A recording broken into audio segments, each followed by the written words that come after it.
Assalamualaikum warahmatullahi wabarakatuh. Waalaikumsalam warahmatullahi wabarakatuh. Halo semuanya. Jadi ini adalah video pertama kita ya di channel YouTube ini tentang sharing and talk seputaran tentang dunia badminton. Jadi untuk para badminton lovers yang suka badminton ya monggo menyimak video ini. Ya, boleh dipersilakan. Oke. Sekarang kita akan bahas apa ini, Van? Jadi di video kita yang pertama ini kita tuh mau bahas tentang raket. Jadi kita kan tahu ya guys ya. Jadi raket itu merupakan alat yang kita gunakan ya, senjata utama, senjata alat tempur kita di lapangan yang kita gunakan untuk bermain pastinya. Jadi ada 5 nih guys komponen yang harus kita perhatikan sebelum kita membeli raket. Yang pertama itu ada bobot raket, yang kedua ada kelenturan batang raket, kemudian yang ketiga ada tipe-tipe raket, yang keempat ada ukuran batang raket, dan yang terakhir itu adalah grip raket. Jadi sekarang masuk kemana nih setelah itu? Tipe-tipe raket dulu sesuai urutan. Langsung. Pertama, raket itu terbagi menjadi 3. Yang pertama itu ada head heavy, yang kedua ada head light, dan yang ketiga ada even balance. Jadi raket head heavy ini biasanya digunakan oleh pemain smasher atau pemain belakang. Contohnya seperti Gideon, Hasan, dan lain-lain. Dan biasanya kenapa orang-orang yang suka nge-smash itu pakai raket head heavy itu dikarenakan raket ini sangat-sangat mendukung smash kita tuh jadi makin kenceng, jadi semakin kick. Pastinya didukung dengan teknik yang benar juga ya. Ya, raket head heavy sesuai dengan namanya head heavy berarti kan kepalanya nih yang berat kan. Benar. Jadi istilahnya itu bagian sininya itu lebih berat daripada bagian sininya. Benar banget. Sehingga cocok nih buat untuk dipakai mukul-mukul dan pasti bakal keluar tenaganya. Oke. Itu dari definisinya head heavy. Terus lanjut mungkin yang kedua. Yang kedua itu ada head light.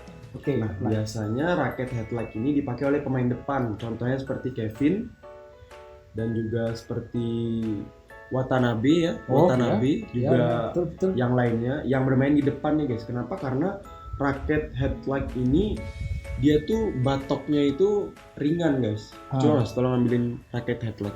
Oh iya. Ya, ini contohnya. Contohnya ini guys. Jadi batoknya ini dia ringan sehingga memudahkan pemain depan atau pemain playmaker untuk naruh bola, ngasih kesempatan melakukan swing cepat gitu. Bener banget, karena ngasih kesempatan untuk pemain belakangnya atau temannya untuk smash gitu kan. Dan juga bisa kalau di depan tuh mengantisipasi dengan cepat dengan arah cepat bola di depan raket. Bener banget, jadi bisa lebih cepat cet. Nah, kayak Kevin lah ya contohnya guys ya. Tadi Anda kan bilang playmaker, barangkali ada penonton yang nggak tahu playmaker itu apa maksudnya. Playmaker itu adalah pemain yang biasanya dia itu memberikan bola-bola enak ya guys ya. Secara umumnya itu ya, dia itu pemain yang harus bisa memutar otaknya gitu kan, untuk meletakkan bola-bola itu di tempat yang sulit sehingga bola itu nanti pengembaliannya tanggung dan di-smash lock, ya. Sehingga teman kita itu bisa langsung smash yang pemain belakangnya poin gitu ya? Bener banget. Itu adalah poin singkat tentang main playmaker ya. Boleh betul. Oke, itu sekilas tentang headlight ya. Kemudian yang terakhir itu nih tolong dipegang. Ada even balance ya guys ya. Jadi raket even balance itu biasanya cocok digunakan untuk pemain single. Tetapi sebenarnya semua ini tergantung dari pemainnya ya. Ada juga pemain single yang mungkin suka headlight mungkin atau suka head heavy. Tapi emang rata-rata raket even balance ini biasa digunakan oleh pemain-pemain single. Cuma contohnya raket even balance. Oh ya. Ya. Jadi kenapa raket even balance ini seringnya atau pada umumnya digunakan oleh pemain single itu? Dikarenakan dia memiliki feel yang seimbang. Jadi dia tuh di antara batok dan juga gagangnya ini dia memiliki berat yang seimbang sehingga pemain yang menggunakannya itu menjadi nyaman. Sehingga pemain single itu kan kita sendiri ya, kita tidak punya teman, artinya tidak bermain ganda, otomatis masalah smash, masalah naruh bola, misalkan netting, drop itu kita semua yang ngatur. Jadi untuk bisa melakukan semua itu pastinya juga ditunjang dengan raket yang sesuai. Yang Salah seimbang satu lah ya. Yang seimbang. Contohnya ya raket event balance ini. Balance. Ya walaupun masih ada pemain lain yang mungkin tidak menggunakan raket event balance ini, pemain single maksud saya ya. Tapi secara umum biasanya. Tapi secara umum biasanya event balance ini yang paling sering digunakan. Oke. Terus ini Pan, untuk yang selanjutnya ada balance point nih. Ini balance point ini masih ada kaitannya sama tipe-tipe raket. Mungkin bisa jelasin nih. Oke, jadi balance point ini guys, ini adalah berat dari titik raket. Keseimbangan lah ya. Benar. Kan. Untuk menentukan raket ini apa sih sebenarnya jenisnya? Head heavy, head light atau event balance. Gitu. Contoh nih, jadi, contoh. Ukurannya gimana Pan? Secara langsung aja ya kita tunjukkan. Jadi dari teman saya ini. Oke. Cara mengukur balance point itu jadi kita cari titik tumpu di mana raket itu bisa seimbang. Jadi gini. Nah, ini kan masih ada miring ke kanan, berarti kita agak kiriin dikit. Nah, ini ya. Nah, kita anggap seimbang ya. Lah, untuk mengetahui balance point-nya itu kita ukur nih dari ujung grip sini ke tengah. Oke, kita ukur. Di sini tertulis maaf balik. Di sini ukurannya itu sekitar 278 lah ya. 270 something. Itu berarti kalau di apa istilahnya secara teori itu berarti termasuk head light gitu. Padahal di sini sebetulnya head heavy. Kenapa bisa gitu ya? Karena gini, yang ada di data ini sebetulnya itu belum termasuk include senar dan grip. Kemungkinan faktor-faktor tadi, faktor grip sama faktor senar ini membuat balance point-nya itu bisa berubah. Jadi istilahnya walaupun ini raket head heavy ya, tapi karena ada grip sama senar bisa jadi dia berubah jadi event balance atau head light. Nah itu faktor-faktor yang kita abaikan lah sebetulnya ya. Tapi ini sebetulnya head heavy. Nah kurang lebih cara mengukurnya seperti itu. Terus untuk penjelasannya Mas? Untuk head heavy berapa? Untuk head heavy biasanya raket head heavy, head light dan event balance itu balance point-nya itu tidak sama ya guys ya. Memang sudah pasti tidak sama ya karena tipenya aja beda. Nah, head heavy itu memiliki balance point di atas 290 mm. Ya, jadi kalau ada raket yang beratnya atau balance point-nya itu di atas 290 itu berarti sudah dapat dipastikan bahwasannya raket tersebut dapat dikatakan tipe raket head heavy. Kemudian betul banget. Light heavy atau head light ya. Itu memiliki berat atau balance point itu di bawah 285 mm guys. Jadi raket yang memiliki berat di bawah 285 mm itu sudah dapat dipastikan bahwasanya raket tersebut termasuk raket head light. Kemudian yang terakhir event balance. Event balance itu sesuai dengan namanya event balance. Jadi berat atau balance point-nya itu di kisaran 285 sampai 290 mm guys. Jadi di antara dua poin tersebut, jika ada raket yang beratnya di antara dua poin tersebut yaitu di antara 285 atau 290 mm, sudah dapat dipastikan bahwasanya raket tersebut tergolong raket event balance. Ya. Dan ini termasuk raket head heavy, tapi kita kan nggak isi grip sama senar ya, belum dipasang. Nah, ini sesuai nih. Ya, ini dapatnya balance point-nya sekitar 293. Berarti kan di atas 290 ya? 293. Nah, berarti masuk head heavy sesuai nih. Karena dia tidak ada senar. Ya, dan mungkin ini sesuai dengan teori yang ada. Ya, oke. Materi balance point dan tipe-tipe raket mungkin udah selesai ya? Sekian dulu ya guys, kita lanjut dulu ke materi selanjutnya. Selanjutnya ada bentuk frame kepala raket ya. Ini aku jelasin nih. Yuk. Oke. Bentuk frame kepala raket itu secara umum dibagi menjadi dua ya. Yaitu antara oval dan isometris ya. Nah, tapi untuk raket-raket model terbaru itu sekarang sudah rata-rata bentuknya isometris semua. Oval itu udah raket-raket yang zaman dulu lah ya, raket-raket lama lah. Kayak seri-serinya Yonex Carbonex itu kalau teman-teman tahu. Nah, contohnya bentuknya ini sudah kami cantumkan di PPT ini ya, bisa dilihat. Nah, contohnya perbedaannya itu ya letaknya di bentuk frame-nya ini. Kalau semisal untuk yang oval, dia bentuknya seperti telur. Kalau yang isometris dia bentuknya seperti istilahnya seperti persegi 3 dimensi gitu ya. Jadi dia bentuknya itu agak melebar daripada yang oval ini gitu. Nah, kenapa sekarang menggunakan bentuk yang isometris bukan yang oval? Karena bentuk yang isometris ini dinilai lebih efisien, lebih mudah digunakan untuk netting karena dia space-nya itu bisa banyak ya. Benar. Kalau ini kan dia di sini lebih dikit space-nya, jadi mungkin untuk sekarang itu kurang efektif, makanya ditinggalkan gitu. Benar. Oke, lanjut. Berikutnya berat raket ya. Nah ini berat raket.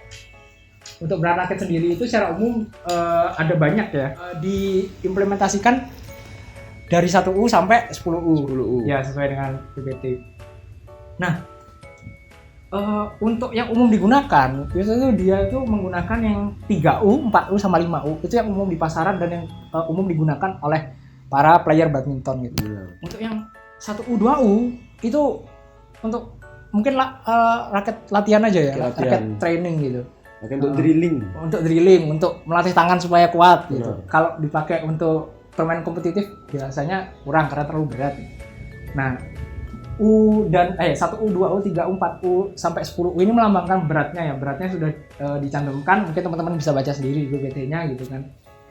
Dan sebetulnya kalau secara kita konsep fisika gitu, semakin berat suatu raket, itu dia bisa mengeluarkan tenaga yang semakin besar. Benar. Tapi tentunya kita juga pasti bakal capek kan.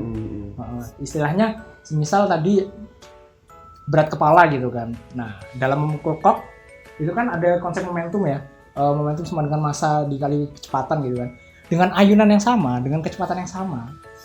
Kalau batoknya ini lebih besar, otomatis kan massanya lebih besar nih. Kecepatan ayunannya sama, menghasilkan momentum yang besar juga nih. Berarti perbedaan massa itu juga mempengaruhi momentum sehingga gaya yang ditolakkan yang diberikan dari tangan ke kok itu akan menjadi lebih besar gitu teman-teman. Nah, ya jadi buat yang bingung nanti kita akan kita akan mencantumkan PPT-nya ya, rumus-rumus nanti disebutkan oleh teman saya supaya teman-teman nggak bingung gitu kan, ini mau belajar fisika atau mau belajar tentang raket ya gitu kan? Karena kehidupan sehari-hari kan tidak luput dari hukum fisika juga gitu kan. Nah, kita sekalian belajar. Benar banget. Itu pembuktiannya gitu. Oke, lanjut dari berat raket mungkin. Nah, kita masuk ke kelenturan nih. Kelenturan batang raket. Jadi, oke lanjut. Jadi mungkin bisa dijelaskan. kelenturan batang raket itu terbagi menjadi 3 nih guys. Yang pertama itu ada stiff.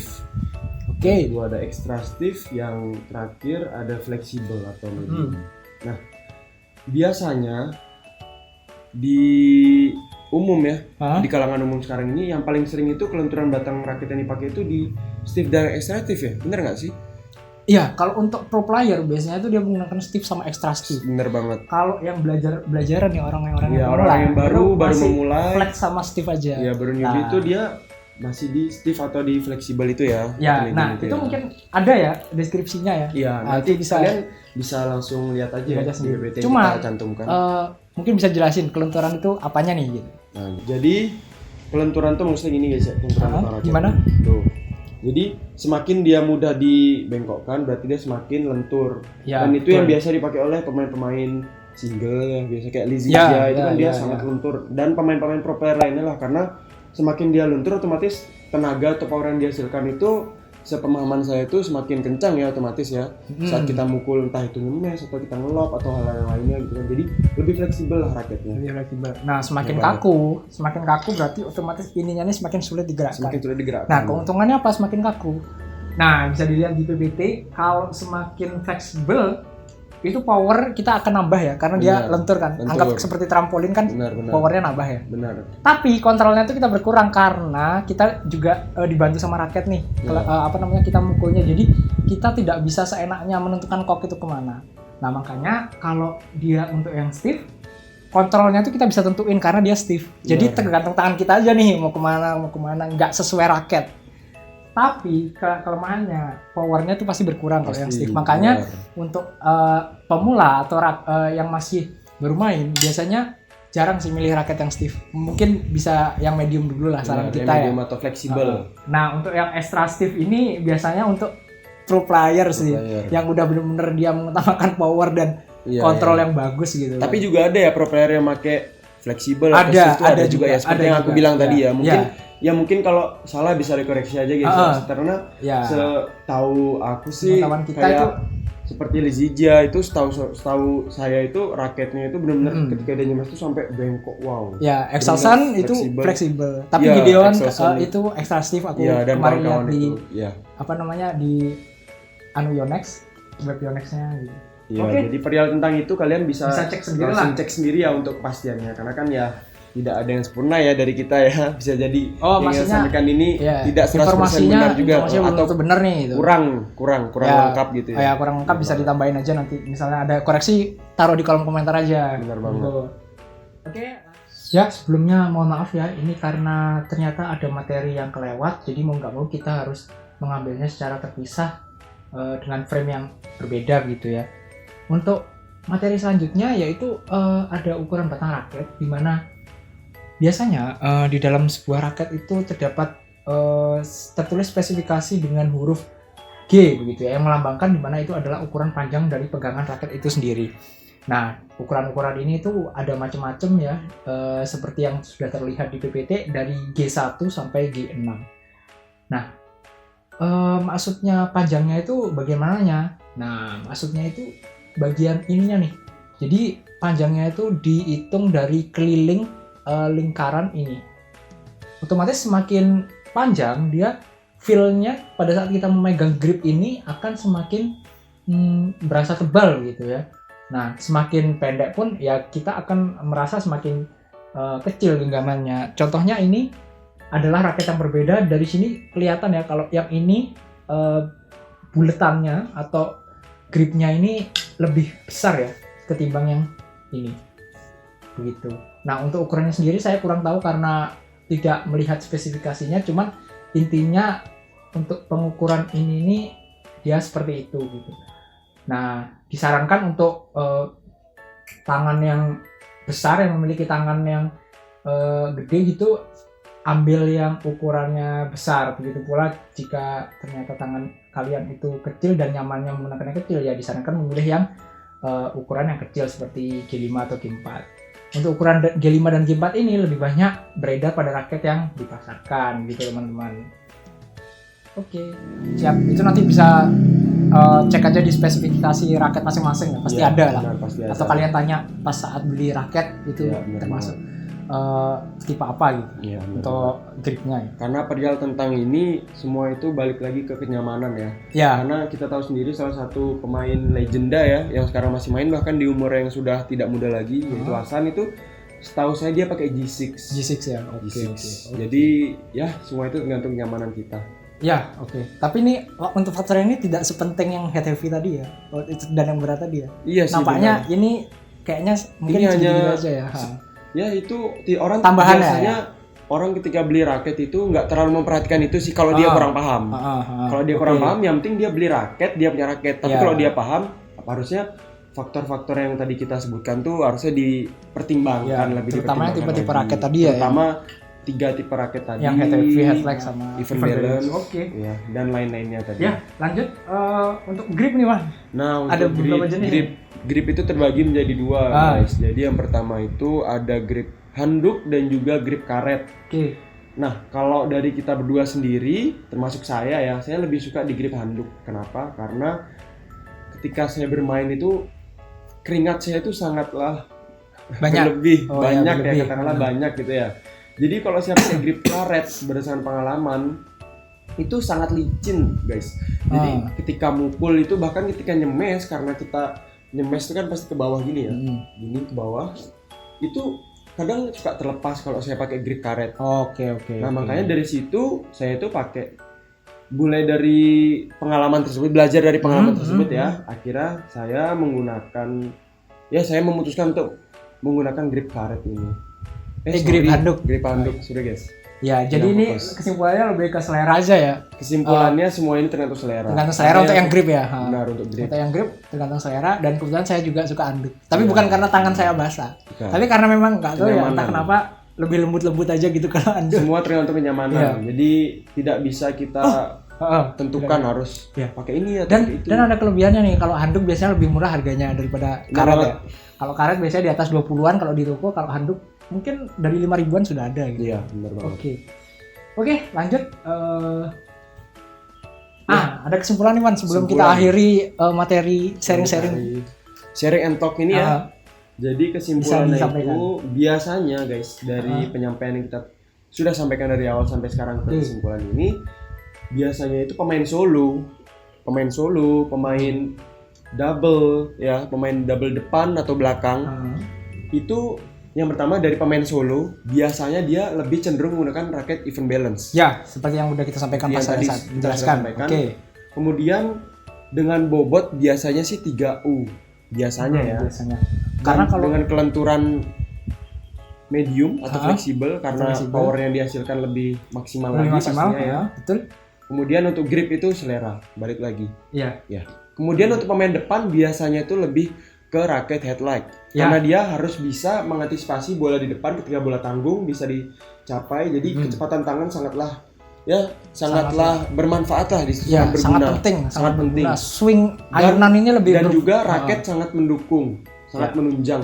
Ketika kita memakai raket HTV di depan, udah pasti kecepatan yang dihasilkan dibandingkan dengan raket headlight itu sangat jauh berbeda pasti. Ya, akan pasti berkurang lebih, ya, karena lebih lebih berat enak gitu. untuk raket headlight untuk pemain Ya, depan. karena dia di depan stay gitu Bener ya. banget. Kemudian untuk bobotnya sih biasanya yang dipakai untuk di depan ya, karena kita membutuhkan raket yang ringan pastinya ya. Bobotnya itu biasa di kisaran 4 sampai 6U. Oke. Dengan kelenturan tuh biasanya sama. Biasa untuk kelenturan ini para pro player maupun pemain non pro player ya itu lebih cenderung menggunakan raket dengan kelenturan batang raket itu fleksibel. Flex. Karena memang untuk power, kalau kita berbicara masalah power itu lebih maksimal untuk raket yang memiliki kelenturan batang itu fleksibel. Kemudian untuk grip, dan itu pastinya selera ya, kita nggak bisa menentukan harus pakai ini ataupun itu dari yang sudah kami jelaskan tadi. Oke, kemudian yang ketiga untuk pemain belakang udah pasti dong, pemain belakang itu pasti Tukang lebih smash cenderung- istilahnya ya. Iya, Kalau tukang kita- smasher pukul, itu tukang biasanya tukang pukul ya biasanya. Itu udah pasti HTV guys. Ya. Karena memang raket HTV ini sangat-sangat mendukung pemain belakang untuk menghasilkan pukulan yang lebih keras lagi, yang lebih keras, yang lebih maksimal. cepat. Iya, pastinya. Oke. Ya, jadi untuk beratnya nih karena memang butuh power ya. Ya, Itu beratnya itu bukan dari 4U tapi dari 3U. Kenapa? Karena semua tergantung dari kekuatan pergelangan kita ya guys ya. Jadi teknik juga power yang kita punya itu sangat menunjang. Jadi tidak hanya raket, tidak hanya senar, grip, tapi teknik juga power yang kita miliki seperti pergelangan ini, bahu mungkin, atau pokoknya dari atas ini ya, dari bahu sampai ke bawah ini itu sangat menunjang untuk menghasilkan, semua itu sangat mendukung untuk menghasilkan pukulan yang lebih maksimal untuk seorang smasher maupun pemain tipe lainnya, solo maupun pemain depan. Intinya kalau pemain belakang kenapa kok lebih berat gitu kan 3 sampai 4U daripada pemain Karena depan? dia butuh Karena dia butuh power yang power, lebih. bukan butuh kelincahan nih gitu. Kalau Iya. yang pemain depan kenapa dia lebih ringan? Karena dia butuh kelincahan, Iya. bukan butuh power. Ya, tapi untuk pemain belakang juga PR-nya walaupun dia utamanya di power, kalau menurut aku sih kelincahan itu tetap ya Iya, diperlukan kelincahan tetap. Karena kan kita harus lari, kita harus bisa cover lapangan dari tengah ke belakang itu adalah tugas kita. Kemudian dari tengah ke depan itu adalah tugas pemain depan gitu kan. Jadi menurut saya ya ini mohon dikoreksi aja ya, kelincahan itu pastinya sangat diperlukan ya untuk pemain badminton. Oke. Oke, jadi sekian dulu yang dapat kita sampaikan di video pertama kita ini ya. Iya, iya, Maaf iya, kalau iya. masih banyak kesalahan ya, mungkin seperti tadi Iya. kita melakukan hal-hal yang mungkin tidak seharusnya tidak dilakukan, seperti saya yang nggak bisa diam ini geragain raket terus ya kan. Kemudian tadi sempat ada juga hal-hal yang Ya. Wes, cukup mengganggu, jadi ya mohon dimaafkan apabila ada kesalahan kata dari kita, dan mohon dikoreksi juga apabila ada kesalahan. Kalian bisa tulis di kolom komentar untuk pendapat-pendapat kalian atau saran boleh, atau boleh, pendapat boleh, yang boleh. kalian mau sampaikan. Ya, sekian dari kami. Kalau ada usulan atau pertanyaan mungkin bisa langsung ya, Ya, di bisa langsung. komentar gitu. Ya, Atau yang mau gabung misalnya mau main gitu kan, Ya, bisa benar. chat-chat kita gitu Dan kan. don't forget to like, comment, and Oh iya, subscribe. Monggo Nah, boleh, itu. boleh, tapi nggak maksa sih. Nah, nggak maksa sih ya, karena kita nih iseng aja sebenarnya nih guys. Ya. Oke, sampai Oke. jumpa. Sampai ketemu jumpa. di Sampai konten ketemu selanjutnya di ya. konten selanjutnya Mungkin ya. nanti kita akan bahas mungkin senar atau sepatu Iya, ya. mungkin atau hal lainnya Kita yang tunggu aja lah ya. berhubungan pastinya Yang berhubungan dengan seputaran badminton. dengan badminton Oke. ya. Untuk badminton lovers pastinya ya Siap. wajib nonton sih. Siap. Ya nggak wajib sih, tapi ya diusahakan lah ya. Sunnah support support kita YouTuber pemula ini ya. Anjay, oke. Oke, ya udah. Ya udah, thank you semuanya. Thank you. Bye. Bye ya. Bye. Gini.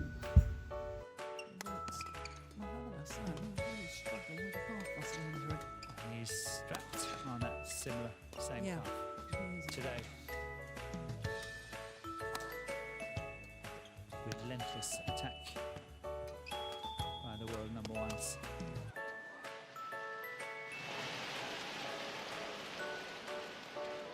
14-10.